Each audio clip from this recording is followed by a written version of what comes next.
conversations is we know from the grapevine that increasing electricity tariff was on the agenda, and as such today the PUSL has already agreed upon to increase the tariff by 15%. I'm not talking about electricity alone, I'm talking about the restructuring of state-owned enterprises.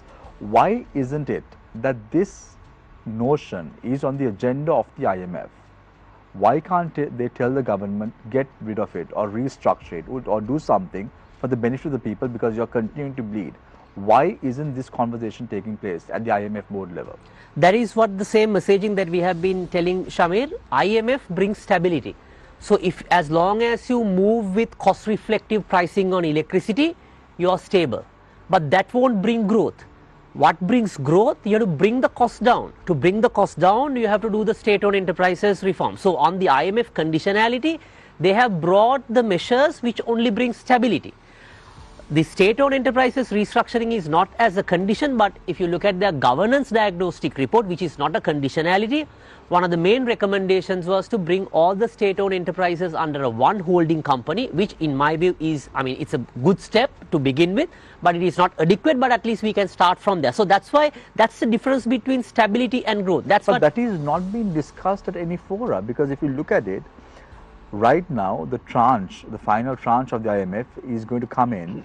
If you increase electricity tariff, that is a conversation that is taking place at any economic forum at the moment.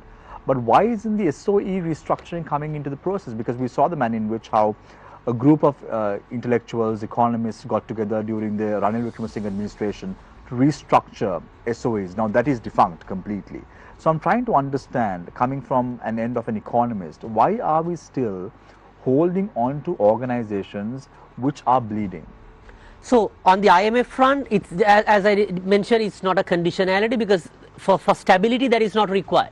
But that's why I said the stability can be brought by IMF to an extent, but the growth has to be done by ourselves, and the government has to do it. And there are three scenarios that I predict. First is a takeoff scenario, not the aircraft but the economy.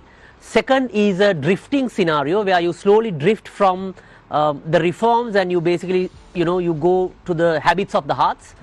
And then third one is relapse. Right. So what I see is, by delaying these state-owned enterprises reforms, we are drifting from a takeoff hope by people on anti-corruption, and really, there's a new political conversation about a new political culture. I see there are drifting from that takeoff scenario to probably to a drifting and a relapse if we move in this direction.